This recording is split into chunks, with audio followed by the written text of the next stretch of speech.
Les signes de l'univers. Nous recevons tous beaucoup de signes de l'univers, de nos guides, notre ange ou notre moi divin. Mais encore, faut-il y croire, y être attentif et réceptif. Ces signes se manifestent de différentes façons, par une lecture, une publicité, une vidéo, une chanson, etc. À la répétition de quelque chose aussi. On peut en recevoir aussi en état de somnolence, lorsqu'une image ou un petit film nous apparaît, par exemple. On peut recevoir aussi des signes dans certains rêves marquants. Les synchronicités sont aussi des signes.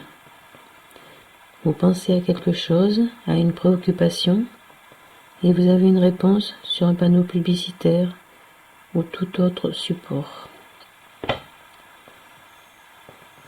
Ces signes sont donc des réponses à des questions que vous vous posez ou à des directions à prendre. Mais on peut aussi demander à l'univers de répondre à une question précise que l'on se pose. La réponse arrivera assez rapidement, de façon inattendue et souvent étonnante. Encore une autre façon de poser une question, j'en ai fait l'expérience que je vous raconte.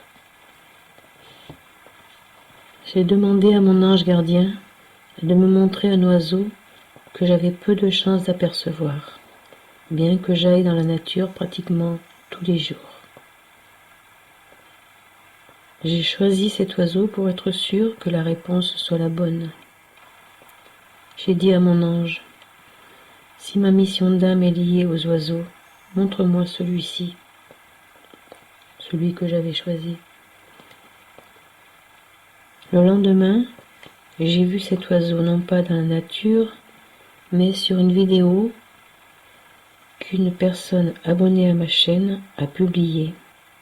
Je n'en revenais pas, mais j'avais la réponse à ma question. Lorsque vous souhaitez qu'une bonne nouvelle arrive, que quelque chose se réalise, des symboles pourront vous faire comprendre que c'est en bonne voie. Trouver une plume blanche devant sa porte, par exemple, voir un arc-en-ciel, une coccinelle, ou d'autres objets ou animaux